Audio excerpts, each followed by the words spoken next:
우리가 계속해서 로마서를 보고 있는데 로마서 전체는 하나의 긴 편지 내용입니다. 그 당시 헬라 사람들, 그러니까 그리스 사람들이 편지를 쓰는 방식이 처음에는 인사말을 하고요. 그 다음에 본론으로 들어가기 전에 감사와 기도를 말합니다. 물론 여기서 감사와 기도는 우리가 성경에 나오는 여호와 하나님께 감사하고 기도하는 것이 아니고 헬라 사람들이니까 자기들이 믿고 있는 신 또는 일반적인 기원, 기대 이런 내용들을 기록하고 있습니다. 이 로마서를 이 로마서를 쓰는 사도 바울도 바로 그 헬라 사람들이 썼던 편지 양식을 따라서 그 폼대로 지금 쓰고 있습니다. 그래서 우리가 지난주까지 인사말을 살펴봤습니다. 그 인사말이 단순히 그냥 형식적으로 툭 던지는 이런 인사말이 아니고 그 안에 이미 복음이라는 어마어마한 우리를 살릴 수 있는 그 복음의 내용을 선포했고요. 이제 오늘은 사도 바울이 말하고 있는 감사와 기도 내용, 이것도 그냥 어떻게 보면은 형식인 것 같은데 그 안에 내용은 이 형식 편지 형식 안에 이 편지 형식 안에 담겨지는 그 내용은 오늘 또 놀라운 은혜의 말씀이 들어있는 것을 우리가 같이 살펴보도록 하겠습니다. 자, 오늘 바울이 감사했던 것이 한 가지 있습니다. 자, 그 감사했던 내용이 무엇입니까? 이 로마 교회 교인들의 믿음이 온 세상에 전파되었던 것을 하나님께 감사를 드립니다. 자, 요즘은 지구촌 한쪽 구석에서 일어났던 일이 전 세계 구석구석에 삽시간에 퍼지는 것은 일도 아닙니다. 진짜 30초 내에 1분 내에 동영상을 찍어서 인터넷으로 유포시키면은 정말로 이게 전 세계에 다 퍼지게 됩니다. 자, 그런데 이런 시대에 살고 있는 우리가 이 로마 교회 성도들의 믿음이 온 세계에 퍼졌다라고 우리들이 지금 이 커뮤니케이션이 발달한 이 시대에 소문이 퍼지는 이런 기준으로 이 로마 교회 성도들의 믿음이 세계에 퍼졌다는 것으로 보면 큰 착각입니다. 자, 이거는 우리 다 알다시피 2000년 전 2000년 전에 일어났던 일입니다. 자, 2000년 전에 통신 수단이 라디오가 있었습니까? 텔레비전이 있었습니까? 전화가 있었습니까?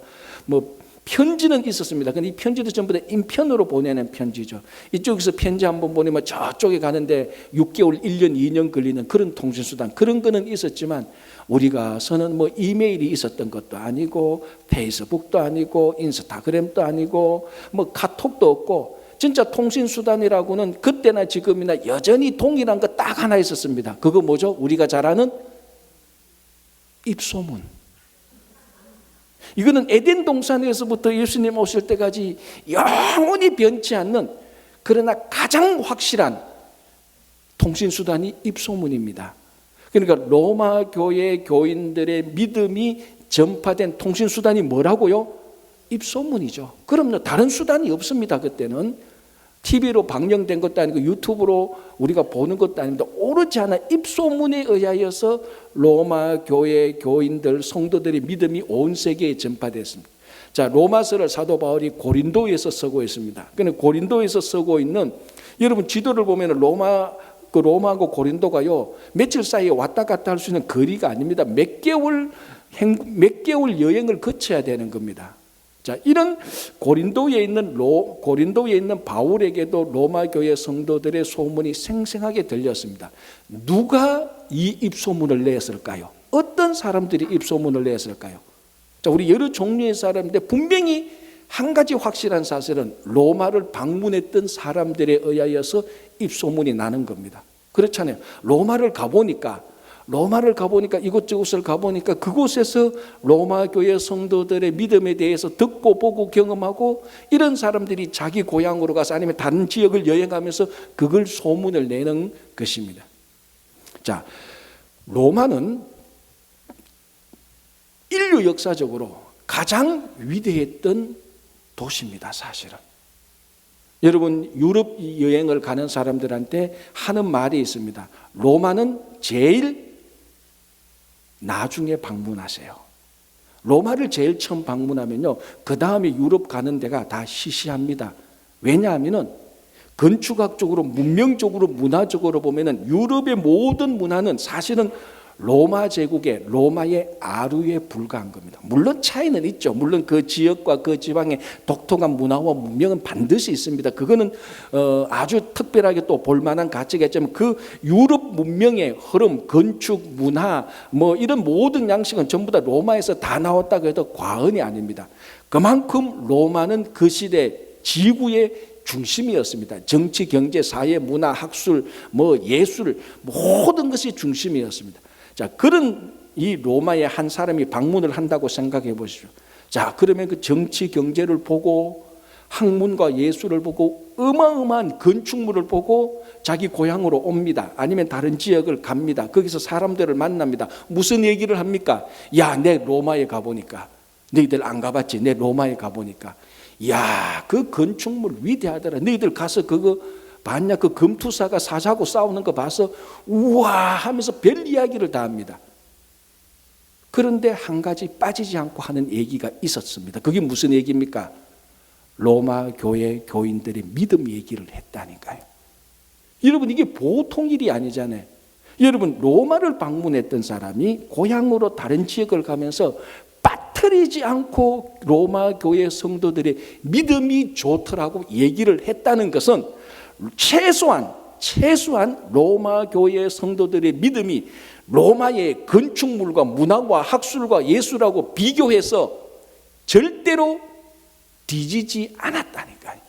그러니까 이 사람들이 가는 곳마다 어떤 사람은 로마의 건축물 얘기는 안 해도, 로마의 예술 얘기는 안 해도, 로마의 문화 문명 얘기는 안 해도 가는 곳마다 야, 로마를 가니까 희한한 사람들이 있더라. 그 사람은 그리스도인이라는 사람들인데 그 사람들이 살아가는 방식하고 그 사람들이 자기들끼리 모여서 예배를 드리는데 야, 이게 보통이 아니더라. 그 분명히 뭔가가 있어. 그 사람들 대단한 사람이야. 이런 소문들을 입소문 냈습니다. 입소문의 특징이 뭔 줄 압니까? 자발적으로 감동해서 내는 소문입니다. 누가 시켜서 입소문 안 냅니다. 마음속에 그게 담겨져 있으니까. 로마를 방문했던 사람들이 로마의 위대함이 아니고 로마 교회 교인들의 믿음이 마음속에 담겨집니다. 로마 교회 교인들 만나려고 갔던 사람들도 아닙니다. 그런 사람들이 고향으로 다른 지역을 방문해서 로마 교회 교인들의 믿음이 이렇다고 소문이 났다는 것. 그걸 고린도에 있는 바울도 들었습니다. 그걸 하나님께 감사를 드렸다는 것입니다. 자, 그렇다면은 어떻게 해서 이 로마 교회 교인들의 믿음이 온 세상에 전파될 정도로 좋았느냐는 겁니다. 자, 그럼 그 당시 로마에서 무슨 일이 있었고 어떤 상황이냐? 다시 한번 또 우리가 들어가 봅시다. 자, 바울이 고린도에서 로마서를 쓸 때 시대가 거의 정확합니다. 대부분의 학자들이 일치하기는 AD 55년, 56년일 거라고 생각을 합니다. 이거는 로마서와 고린도서와 바울의 일생을 볼 때 AD 55년, 56년 로마에 무슨 일이 있었는가? 아니면 그 앞에 무슨 일이 있었는가? 자, 우리가 로마의 황제 가운데 가장 잘 아는 황제가 네로 황제입니다. 네로가 AD 54년에 황제가 됩니다. 그러니까 55년, 56년 네로가 막 황제가 되었을 때죠. 그 앞에는 클라우디우스라는 사람이 황제가 됩니다. 그러니까 우리 사도행전에 보면 클라우디오 황제가 나오는데 바로 그 동일한 인물이죠. 이 클라우디우스 황제가 로마에 있을 때에 로마에 있는 유대인 추방령을 내립니다. 왜냐하면 이 로마에서 큰 사태가 큰 소동이 일어납니다. 그러니까 그 자료들 보면 그 크리스투스라는 사람 때문에 문제가 생깁니다. 크리스찬인이 유대인이. 근데 이 크리스투스가 누굽니까? 그리스도 예수입니다. 이 그리스도 예수 때문에 로마에서 분쟁이 일어나고 소동이 일어나고 일이 자꾸 번지니까 이 클라우디우스 황제가 야, 로마에 있는 유대인 다 추방시켜. 이 사람들을 먹었으면 로마가 조용할 거야 해서 추방을 시킵니다. AD 49년에 로마에 있는 유대인을 다 추방시키고 54년에 네로가 황제되니까 최소한 5년, 그 5년 동안에 로마의 유대인이 추방되는데 이게 뭘 의미하는가 하면은 그 당시 로마 교회 성도들의 리더십은 전부 다 유대인 크리스찬이 가지고 있었습니다. 그러니까 유대인 크리스찬이 로마 교회의 지도자들인데 이 사람이 유대인이라는 이유로 다 추방을 당했습니다. 예를 들자면 브리스길라와 아굴라 같은 사람입니다. 이 사람들이 로마에 있었는데 이 사람 유대인 크리스찬인데 다 추방당하게 되는 겁니다. 다시 말하자면 로마 교회는 최소한 5년 동안에 리더십의 공백을 맞이하게 됩니다. 리더가 없어요.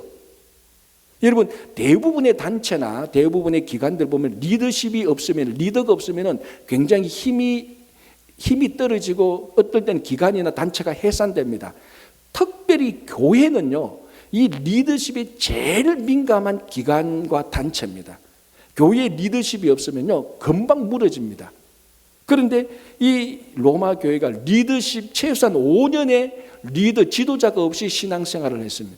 이 목회적으로 볼 때는요, 이 무너질 수밖에 없는 교회거든요. 자, 그렇다면은 리더십이 없다면은 교회가 시스템이나 프로그램이 잘 되면은 또 버틸 수가 있습니다. 왜냐하면 워낙 그 하드웨어가 그 시스템이 잘 돼가 있으면 리더가 없어도 그 시스템대로 따라가면은 이 교회는 또 버틸 수가 있는데, 여러분, 로마 교회에 무슨 신앙의 시스템이 있고 무슨 신앙의 프로그램이 있었습니까? 여러분, 로마 교회를 지금처럼 우리가 모이는 이런 교회가 아니에요. 여기 로마 교회는 로마에 있는 교회들을 말하는 겁니다. 가정교회 형식으로, 우리말로 하면 구역예배 형식으로 모였던 사람들입니다. 대형교회요, 일체의 대형교회가 없습니다.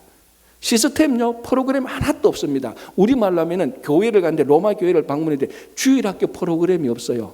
성경 공부 하나도 없어요. 새벽 기도회 하나도 없어요. 그냥 갔는데 모여서 예배 드리는 게 다예요. 자, 시스템도 없고 프로그램도 없고, 그리고 어떤 조직도 거의 뭐 없는 거하고 마찬가지고, 지도자도 없고, 이 목회적으로 볼 때 무너질 수밖에 없는 교회입니다. 형편없는 교회로 전락할 수밖에 없는데, 이런 기간을 5년 이상 버티면서 어떻게 로마 교회 교인들의 믿음이 전 세계에 퍼질 수 있는가? 다시 말하자면 신앙생활하기에 환경과 여건이 굉장히 안 좋습니다. 최악의 조건들입니다. 신앙생활하기에 환경과 조건이 굉장히 안 좋은 상황에서 로마 교회 교인들의 믿음이 좋아졌다니까요. 한 가지 결론 내릴 수 있죠. 물론 우리는 신앙생활 할 수 있는 여건과 환경이 좋으면 더 신앙이 잘 자랄 수 있는 게 사실입니다. 프로그램을 잘하고 성경 공부를 잘하고 어떤 시스템을 잘 갖춰놓으면, 주일학교 잘 해놓으면 주일학교 아이들이 신앙생활을 잘할 수 있죠. 이것은 사실입니다. 그러나 반대로 그런 프로그램이나 시스템이나 신앙생활을 할 수 있는 환경과 여건이 나쁠 때에조차도 믿음이 자랄 수 있다는 것입니다. 대부분의 사람들은 그걸 인정하지 않습니다. 그러나 로마 교회 교인들은 그것이 명백히 드러났습니다. 전 세계에, 여러분, 로마서로부터 고린도 교회, 앞으로 에베소 교회, 빌립보 교회, 여러 교회가 나오는데 유일하게 로마 교회 교인들의 믿음이 온 세계에 전파되었습니다. 환경과 여건이 굉장히 안 좋습니다. 그런데도 믿음은 계속해서 자라가고 있었습니다. 여기에 환경과 여건의 함정에 우리가 빠져서는 안 됩니다. 환경과 여건이 좋으면 신앙이 잘 자랄 수 있습니다. 그건 분명히 인정됩니다. 그렇다고 해서 환경과 여건이 안 좋다고 해서 무슨 이런 환경과 여건 속에서 우리가 신앙생활을 할 수 있겠느냐라고 말할 수 있는 그런 함정에 빠져서는 안 된다는 것입니다. 지난 2000년 동안 기독교 역사를 보면요, 훨씬 진짜 위대한 믿음의 인물들이요, 환경과 여건이 좋은 속에서 나타나는 줄 아십니까? 천만의 말씀요. 신앙생활하기에 굉장히 악조건 속에서 믿음의 위대한 선진들이 다 나타난 것입니다.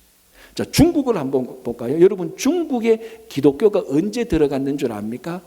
7세기에 들어갔어요. 경교라는 이름으로. 옛날에 우리 중학교 고등학교 때 배웠잖아요. 경교라는 이름으로 기독교가 7세기에 중국에 전파됩니다. 그 이후 1000년 동안, 1000년 이상으로 부침을 합니다. 오르락 내리락 하는데요, 진짜 중국의 기독교가 신앙생활하기에 최악의 조건을 맞이했던 때는 언젠가 하면 1949년 모택동에 의하여서 중국이 공산화되었을 때였습니다. 그때 정식으로 모택동은 공산화하면서 그 중국에 있는 기독교인들을 다 추방시키고 감옥에 가두고 다 핍박했습니다. 이때에 참된 크리스찬들이 다 땅속으로 들어갑니다. 초대교회처럼 지하교회를 형성하게 되는 겁니다. 그때부터 중국의 기독교인이, 중국의 교회가 온 세계에 소문이 나기 시작했어요. 그 이전에 천년 이상 동안 중국의 교회가 있어도 세상은 거기에 교회가 있는지 없는지 몰랐어요. 그러나 공산화가 되면서 진짜 무섭도록 핍박이 다가오고 진짜로 이렇게 해서는 우리 신앙생활을 할 수 없다라는 그 환경에 도달했을 때, 그런 여건에 도달했을 때 이 사람들이 믿음이 진짜로 자라가고 이 사람의 믿음이 진짜 세상에 소문나기 시작했습니다. 얼마나 아이러니합니까? 1949년은 기독교가 박멸되어야 되는 것입니다. 일반적으로 우리가 볼 때는. 그러나 그때야 비로소 최악의 환경과 최악의 여건 속에서야 비로소 중국의 교회가 온 세계에, 중국의 성도의 믿음이 온 세계에 전파되기 시작한 것입니다. 자, 중국 얘기할 거 없습니다. 우리나라 보면요, 우리나라 기독교 역사가 100년이 좀 넘죠. 이 100년이 넘는 동안에 쭉 이렇게 큰 흐름을 보면은 두 번 동안에 기독교가 크게 진짜로 기독교가 원래 기독교의 모습을 간직했던 때가 있습니다. 첫 번째가 언젠가 하면 일제시대 때입니다. 일제시대 때 기독교는 진짜로 세상의 빛과 소금이 되었습니다. 여러분 다 알잖아요. 우리 3.1 운동을 주도했던 사람들, 그리고 우리 그 독립 지도자들, 이런 모든 사람들은 전부 다 크리스찬들이었어요. 정말 그 크리스찬들이 세상의 빛과 소금이 되고 계몽 운동을 하고 병원 세우고 학교 세워서 사회에 진짜 봉사하고 해서 그 당시에 일제시대 때의 크리스찬들은 진짜 세상으로부터 사회로부터 존경을 받았습니다. 이런 한때가 있었고요. 두 번째는 1960년대부터 80년대 중반까지 한 25년 30년 이 동안에 교회가 놀랍도록 성장하고 부흥했습니다. 그리고 교회 안에는요, 은혜 받고 은사 받은 사람들이 차고 넘쳤고, 교회 안에 정말 하나님의 은혜를 경험했던 간증들이 차고 넘쳤습니다. 한 25년간에. 교회가 얼마나 성장하고 부흥했는가 하면 전 세계 나라들이 한국을 다 유심히 바라봤습니다. 어떻게 이런 역사가 일어나나. 이 짧은 기간에 한 30년 동안 교회가 어떻게 이렇게 부흥할 수 있고, 어떻게 이렇게 하나님의 은혜와 은사가 넘치는가. 전 세계 기독교가 주목했던 때가 1960년에서 80년 중후반 때까지였습니다. 이 두 시기, 이때에 한국의 기독교가 놀랍도록 정말 좋은 때였습니다. 그러면 이 두 시기 때 신앙생활 하기 좋은 환경과 여건이었습니까? 천만의 말씀. 일제시대 신앙생활 하기 좋았습니까? 식민지 생활하는데 무슨 신앙생활 하기 좋았습니까? 최악이었고, 60년대에서 80년대 주반까지 경제적으로 한국이 얼마나 힘들었습니까? 보릿고개 있었죠. 전쟁 후에 가난했죠. 정말로 가난하고 힘들고, 우리 이민자들 지금 다 열심히 일합니다. 월화수목금토, 어떤 분은 주일까지 일합니다. 60년대에서 80년대 중반까지 한국에 계신 분들 이만큼 일 안 했던 사람 어디 있습니까? 이만큼 이민자만큼 안 피곤했던 사람들이 어디 있습니까? 다 피곤했고 다 힘들었어요. 정말 그때는 우리가 말하는 철야 기도를 했잖아요. 금요일날 밤 10시에 모여서 토요일날 새벽 4시까지 철야 기도하고 30분 쉬고 또 새벽 기도 했었어요. 시간이 남아서 했는 줄 압니까? 천만의 말씀. 어렵고 힘든 가운데서도 진짜 하나님께 붙들려서 살려달라고 기도했을 때 교회가 부흥되고 진짜 은혜와 간증이 넘쳤습니다. 환경과 여건이 좋았습니까? 안 좋았어요. 나빴어요. 우리 지금 이민생활보다 훨씬 더 나빴어요. 그런데 믿음은 소문이 나고 믿음은 더 좋았습니다. 로마 교회 교인들이, 로마 교회가 그걸 증명하고, 중국 기독교가 그걸 증명하고, 한국 기독교 역사가 그걸 증명합니다. 저는 여러분들의 개인적인 삶을 하나하나 다 알지는 못합니다. 그러나 대략은 알고 있죠. 신방도 가고 더 그런 이야기로. 우리 이민자들 어디 살든 힘들고 피곤하고 바쁩니다. 분명히 한국과 비교해서 신앙생활 하기에 여건과 환경이 좋지 않습니다. 교회도 봐도요, 이민교회가 아무리 크고 아무리 프로그램이 좋아 본들 한국하고 비교해 보십시오. 한국의 교회는 호텔급 이상이에요.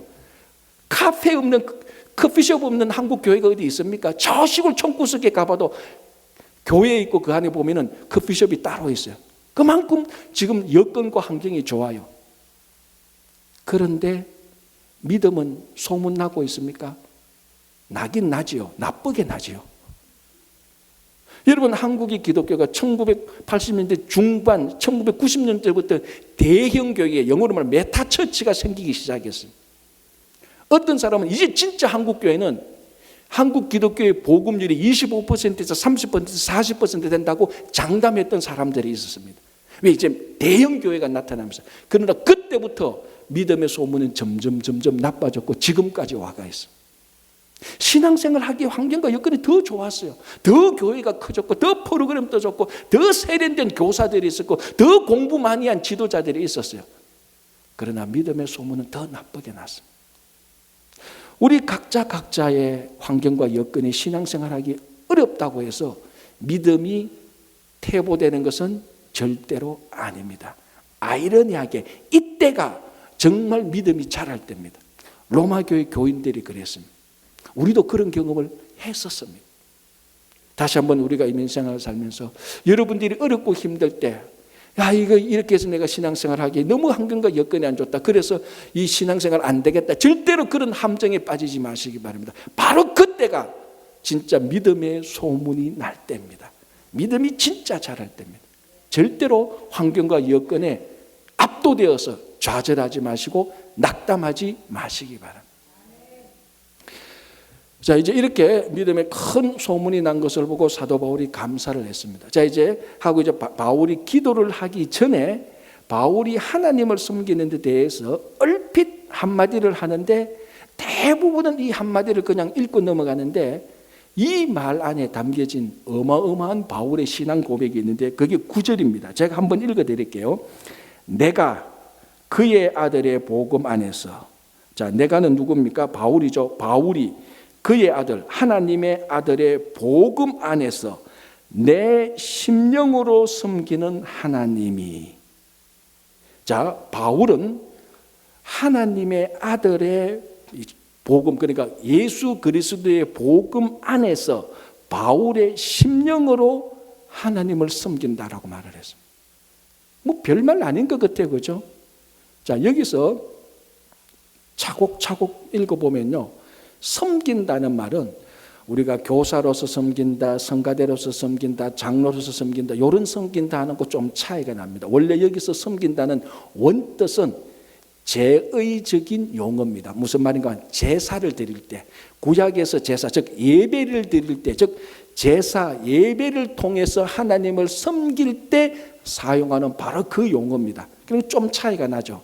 교사로서 섬기는 게 교사로서 성가대로 섬기는 게 아니고 예배로서 하나님께 섬기는 단어입니다. 그러면은 구약에서 예배, 구약에서 제사 그러면은 뭡니까? 제사장이 집행하는, 제사장이 집전하는 바로 그 예배입니다. 이 예배의 모든 예식과 절차는 율법에 다 나와 있습니다. 특히 레위기 율법 보면은 어떻게 하나님께 제사를 드는가 꼬치꼬치 다 지적해 주고 있습니다. 그래서 구약에서 제대로 예배를 드리려면 구약에서 드리는 성공적인 제사는, 성공적인 예배는 율법의 규례를 따라가면 됩니다.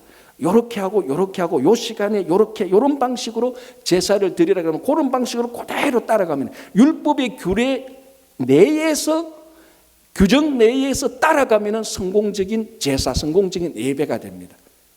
그런데 오늘 바울은 하나님을 예배로 섬기는데 어디에서 예배를 드린다고요? 복음 안에서. 율법의 규례 안에서가 아니고 모세가 말한 율법 안에서가, 모세가 말한 율법에 따라서가 아니고 그거 다 폐기 처분하고 싹 말하지 않고 복음 안에서 예배를 드림으로 하나님을 섬긴다는 것. 판이하게 다른, 구약에서 레위기 율법이 말하는 예배의 율법이 말하는 것과 판이하게 다른 예배를 드리는 겁니다. 복음 안에서 바울은 하나님께 예배를 통해서 섬깁니다. 복음이 뭡니까? 우리가 지난 3주 4주 동안 계속해서 바울의 인사말을 통해서 살펴본 게 복음 아니었습니까? 복음이 뭡니까? 주 예수 그리스도가 복음이었고 주 예수 그리스도가 우리를 구원하는 그 소식, 그 사실이 복음이었습니다. 바울은 말합니다. 주 예수 그리스도 안에서 예수 그리스도의 구원이 나타나는 예배를 통하여 하나님을 섬긴다는 것입니다. 율법의 규정 따라가지 않습니다. 율법의 규례 따라가지 않습니다. 그것보다 더 중요한 복음 안에서 예배를 통해서 예수 그리스도의 구원을 경험하고 그 구원을 고백하고 주 예수를 선포하는 그 예배를 통해서 하나님을 섬긴다는 것입니다. 예배의 성격이 완전히 판이하게 다른, 바울이 말하는 성공적인 예배는 예배를 통해서 예수를 고백하는 겁니다. 주 예수가 나를 구원했다. 그걸 고백하고 그 감정에 사로잡히는 것이 성공적인 예배라는 것입니다. 그래서 바울이 말하는 하나님이 받으시는, 하나님이 예배를 통해서 받으시는 그 섬김은 무언가 하면은 율법의 규례를 따라서 드리는 예배가 아니고 복음 안에서, 그리스도 안에서 그리스도를 고백하는 예배를 드릴 때에 하나님께서 그 예배를 받으신다는 것입니다. 그래서 예배가 살아있고, 예배가 능력이 있고, 예배가 사람을 변화시키고, 예배가 사람을 회복시키고 치유하게 되는 겁니다. 그리스도가 함께, 구원자가 그 예배에 함께 있는데 회복되고 치유받고 살아나는 거고 변화가 생기는 거죠. 아무리 많은 사람이, 아무리 많이 예배를 드려도 율법의 규례를 따라서 예배 드리는 예배 죽은 예배요. 아무리 사람이 적고 진짜로 떠문 예배를 드린다 할지라도, 예를 들자면 그렇다면 떠문 드린다 할지라도 그 예배 때마다 복음의 능력이 나타나고 예수 그리스도를 진심으로 고백하는 예배는 하나님께서 받으시는 예배, 능력이 있는 예배가 되는 거죠. 자, 1917년 러시아가 공산혁명이 된 해입니다. 레닌 혁명, 볼셰비키 혁명을 통해서 공산주의가 됐죠, 러시아가. 근데 이 역사적으로 보면 진짜 신기한, 다른 나라는 다 공산주의가 돼도 러시아는 공산주의가 되면 안 되는 나라였어요. 왜 그런 줄 압니까? 러시아는 국교가 정교회였어요. 다시 말하면 러시아는 기독교가 기독교를 동방교회하고 서방교회인데 둘 다 기독교잖아요. 그러니까 러시아는 기독교를 국교로 만든 나라입니다. 국교가 기독교인 나라가 공산주의가 되어버린 거예요. 다른 나라는 공산주의가 돼도 국교가 기독교인 나라는 공산주의가 되면 안 되는 건데 명백하게 1917년 공산주의가 되어버렸어요. 왜 그런 줄 아십니까? 여러 가지 이유가 있지만 오늘 본문에 초점을 맞춰서 생각해보면 그것 역시 하나님께서 받으시는 예배가 없었습니다. 예를 들자면 이런 일이 있습니다. 1917년 러시아 정교회 공의회에서 또는 예배에서 큰 논쟁이 있었는데 그 논쟁의 이슈가 뭔가 하면은 성직자가 입는 후드에 칼날을 흰색으로 할 것이냐 보라색으로 할 것이냐, 이거 가지고 대판 붙었습니다. 양측에서. 칼날가 빨간색이면 어떻습니까? 그 시비 걸면 안 하면 되지. 그것도 시비 걸면 가운 벗으면 되지, 뭐 예배 드리면 되지. 저도 가운 안 입잖아요. 성찬식 하거나 예식 할 때는 입지만 그게 뭐 중요합니까?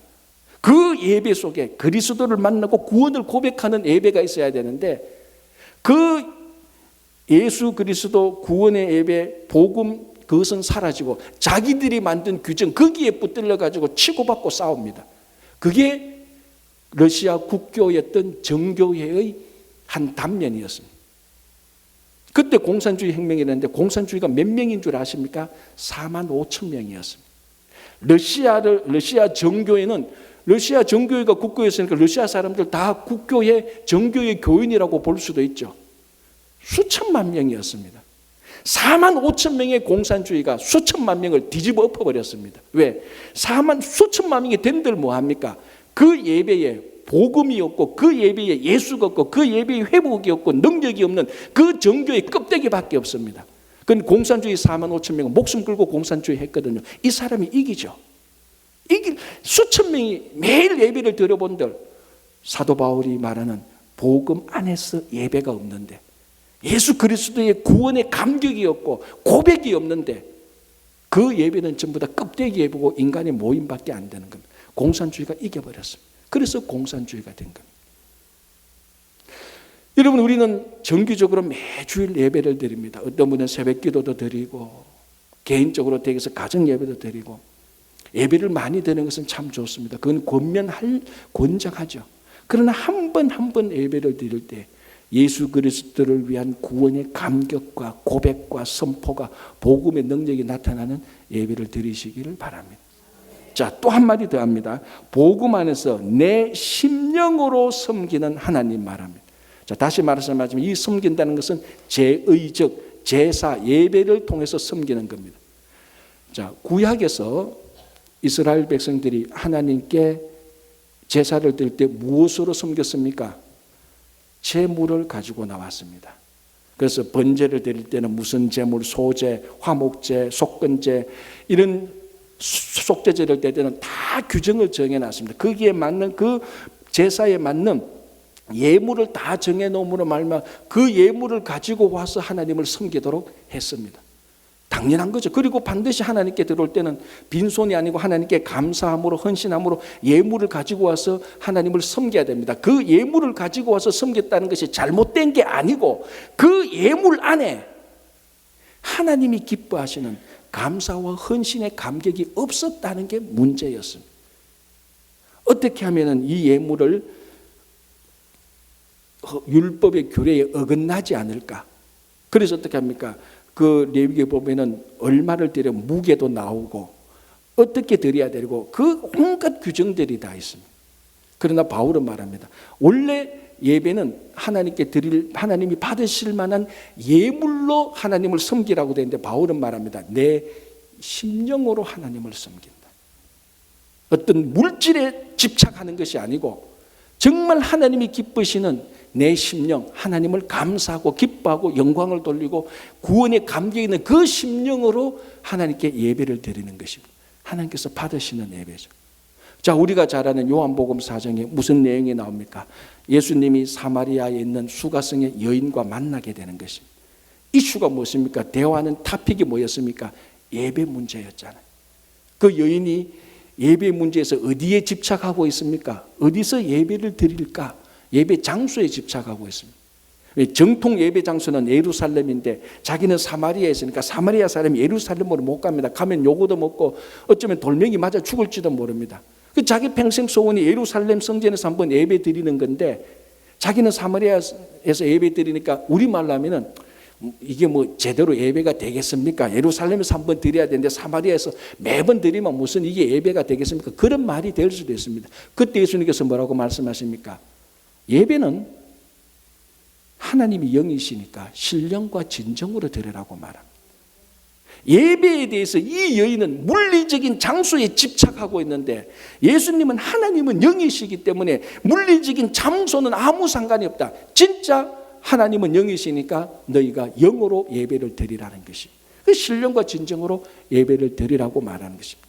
오늘 사도 바울이 그 말을 고백합니다. 내 심령으로 예배를 통해서 하나님을 섬긴다라고 말을 하는 것입니다.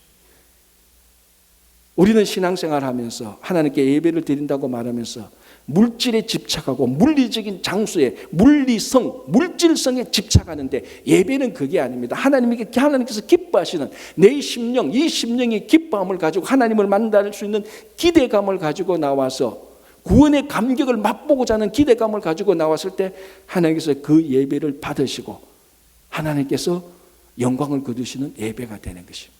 그래서 요 한 구절 사도 바울이 말합니다. 그의 아들 예수 그리스도의 복음 안에서 예배를 드립니다. 이걸로 예배를 드려서 하나님을 섬긴다라고 말합니다. 바울은 자기 심령으로 영으로 하나님을 섬긴다고.